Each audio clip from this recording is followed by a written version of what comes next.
We did a story yesterday about how Kanye West was absolutely schooled, and again, I hate using that term because it's so cringe, and I've seen it misused so many times, and it's so like, oh, you schooled them, and it's very cringe, you know, so I don't really like using it, but it was really a situation in which it was necessary because that is what happened. He was essentially schooled by both John Legend and Charlemagne the God for spreading misinformation on his platform by, you know, claiming that basically the Republican Party today is the same as it was of Lincoln and that they support African Americans, etc., etc. So he made a completely stupid comment again, and I know that I said that I didn't want to cover him, but listen, it's getting to a point where the shit that he's saying is so stupid and the platform that he has is so big that my effect of not covering is going to be virtually nothing of adding to his popularity, and this shit is just ridiculous. So here's what he said. He basically said that slavery was a choice. Now here's what he said. He said, quote, "When you hear about slavery for 400 years, that sounds like a choice. Like, you was there for 400 years, and it's all of y'all? It's like we're mentally in prison. I like the word prison because slavery goes too direct to the idea of blacks. It's like slavery, Holocaust, Jews, slavery is blacks. So prison is something that unites us as one race. Blacks and whites being one race, we're the human race." So obviously that's almost like what I would call like a Sarah Palin type quote when I read this, because it's like it's just shooting a plethora and just like this kind of you know, I guess diverse amounts of just words at you, throwing in the Holocaust and prison and, you know, all of us combined as one race, and that has nothing to do with claiming that slavery was a choice. But claiming that slavery was a choice is something that I find to be massively stupid, because obviously slavery was not a choice. The idea that they wanted to be slaves over freedom is utterly ridiculous. And honestly, in 2018, that's a really fucking disgusting comment to make. I really don't know how else to say it, but I don't use this term very often, but this is very direct and blatant victim blaming. Now, what's victim blaming? You take a situation in which someone does an action that is unjust, and you blame the victim. I mean, you blame the victim. That's what you're doing. You know, they're victims of slavery for hundreds upon hundreds of years, but yet you're going to blame the slaves, not the slave owners. And again, this is getting to a whole new level where it's just everyone can come together and say, you're a dumbass.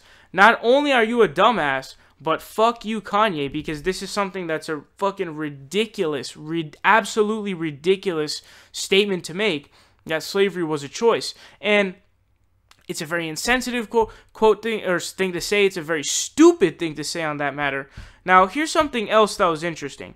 So he also posted this fake quote from Harriet Tubman. Harriet Tubman, of course, the Underground Railroad, freed many slaves, and I think that she should be on I think it was a $20 bill that they were considering her to be on. I think it would be awesome to have Harriet Tubman on our bill instead of Andrew Jackson, who's a complete fucking piece of shit and a murderer. But here's what Kanye West tweeted out. He said, he pasted the quote. It said, "I freed 1,000 slaves. I could have freed 1,000 more if only they knew they were slaves. Harriet Tubman." Now, here's what this article from HuffPost says in its debunking of it. It says, "There's no hard evidence that Tubman actually said this quote. The fact-checking site Snopes has pretty much debunked it. As Milton Cernit, professor emeritus of history at the Maxwell School and author of Harriet Tubman, Myth, Memory, and History, told Ralph Luker of the History News Network, quote, 'My impression is that this is a late 20th century quote from a fictionalized account of Tubman's life. Whoever wishes to use the dubious quote as a political zinger ought to cite a reliable source.'" And so, it's clearly a fake Tubman quote. And so, not only is he making a very stupid, a ridiculous, a dumb, insensitive, douchebaggy, asshole, you know, just bullshit, victim-blaming comment, but he's also trying to back that up by using fake quotes. And if he does not retract this, that's something that really he needs to lose credibility for. And this is something that so many people do, like Dinesh D'Souza. He posted a picture saying that this was a picture of the Democrats with the KKK, and it was some kind of protest against police violence. And it was like, what? And even, you know, it was totally debunked, but he refused to take it down. He knew it was a lie. That's where he got it from. And then, you know, Steven Crowder on his website article that says Hitler was a liberal socialist. And the quote that they have there, the picture that they have there is basically like a meme. It's a picture that has Hitler on it and then has a quote that's totally fake that was said by Gregor Strasser, not by Hitler. But they refuse to take it down. Like, these people have no ethics whatsoever, no ethical compass whatsoever, just zero whatsoever. And Kanye, fuck you, dude. Fuck you, man. Fuck. This isn't even about, oh, people are trying to silence my free speech. They're trying to change my thought. You know, these guys are trying to make me sheep like them. No, you dumbass. You're saying disgusting, repellent, dumbass shit, and we're trying to correct you on your lies. So you need to stop it.